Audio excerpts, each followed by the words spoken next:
As I begin to write this, I am sitting in the kitchen of my wee flat in Scotland with the window open, smoking a rollie, just plain tobacco, and drinking coffee.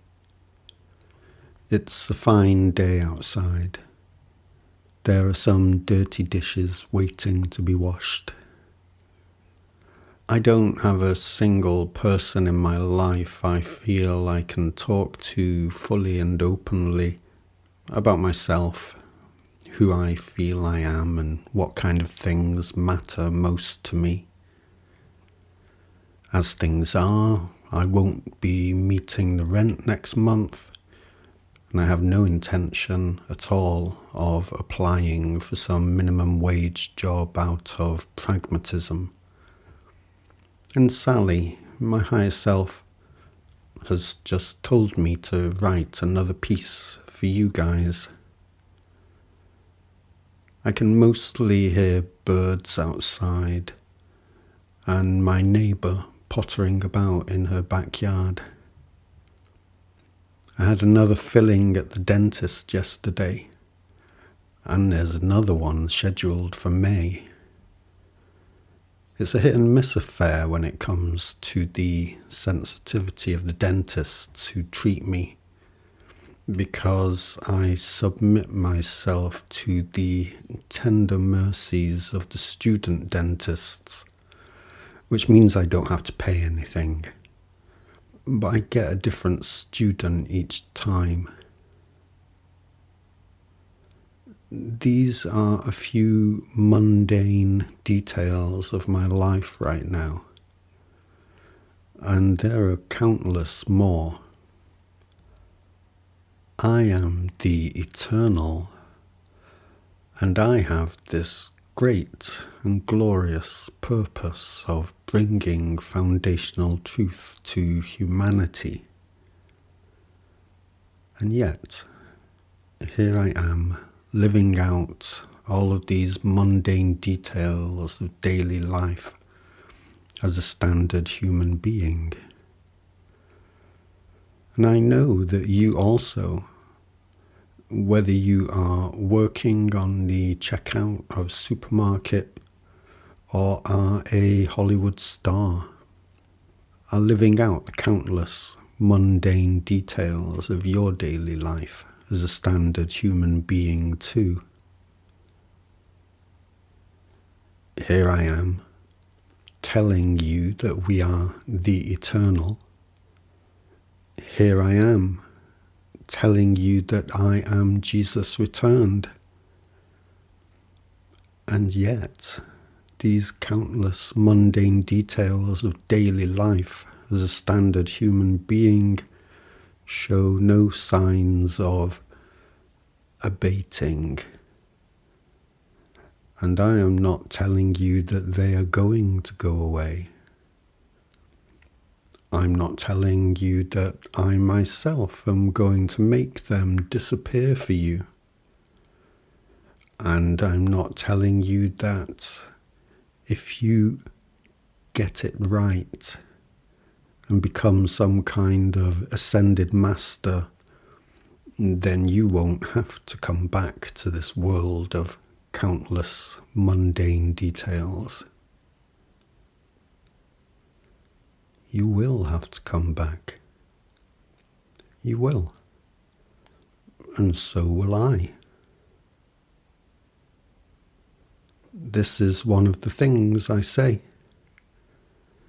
and it is something I have yet to be thanked for saying. Well, of course you have yet to be thanked for saying that. You might possibly say. Why should anybody thank you for saying that? Who in their right mind would ever thank you for that?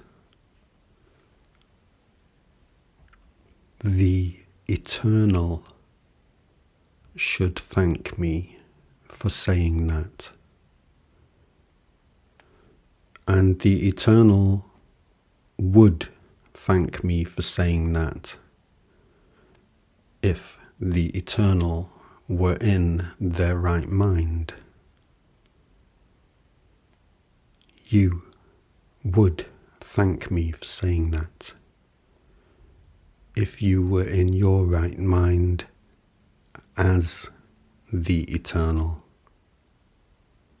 When the eternal incarnates as a human that is amnesiac, in a world of amnesiacs, the eternal says to themselves, so is this it? Is this my life? Is this my world? I get a few decades of this, and then what? I'm either dead forever or I get judged by the divine. And if I am getting judged by the divine, well, I know full well which way that is going to go. This is what the eternal says when the eternal is amnesiac and believes themselves to be living their one and only human life before something radical replaces it forever. And everything becomes mundane and unsatisfying to the eternal. Because whatever it is that the eternal can gain for themselves in this situation, it can't hope to be enough to satisfy them.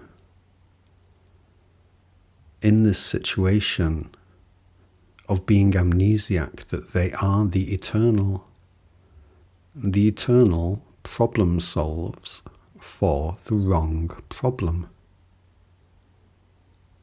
In this situation, the eternal either chooses to problem solve for the problem of having a limited time to get enjoyment for themselves before they stop existing forever, or they problem solve for the problem of how to gain entry into some heavenly guaranteed state of grace and bliss and unwavering satisfaction.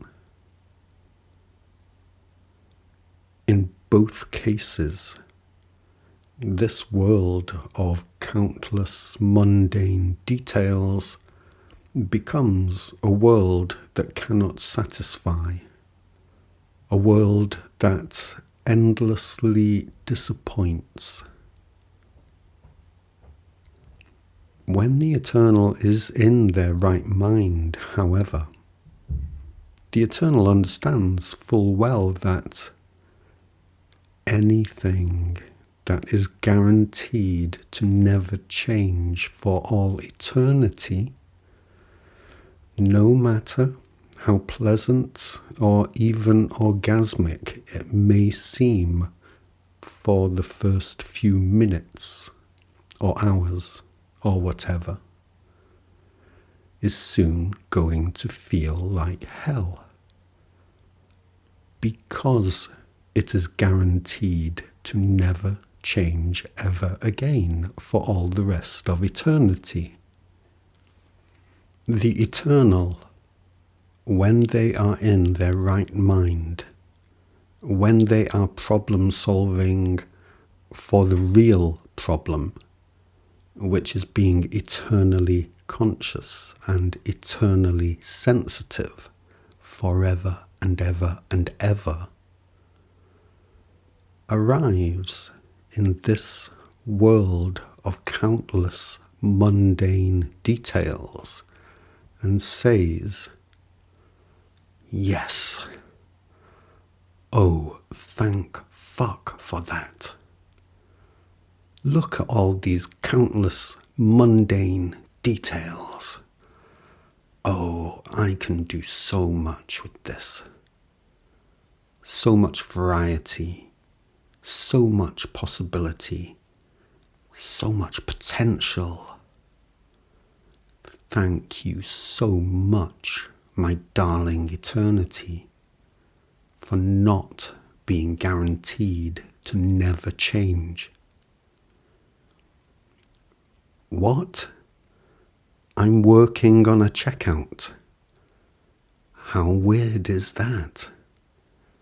I would never have imagined being in this situation of challenge. How shall I tackle this? What? I'm a Hollywood star beset by a million problems. What a weird and icky situation. How shall I tackle this? What am I today? What? I'm the smallest, weakest person in the room. Fascinating. What will I do? What am I today? What? I have 1,000 employees and everybody hates me. Can't remember being in this position before. What shall I do? What am I today? What? I'm a guy from Salford who nobody understands because I'm the only one who realizes we are eternal and I still need another filling. Well, this is a new one.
I have a lot of work online that people don't get to see because they are not notified about it. You have to be determined and proactive and check in on my channels and my website if you want to keep up with my work. This platform will let you think that I'm not doing anything when I'm doing lots. And I'd love it if you would catch up with everything I've done so far, if you want to.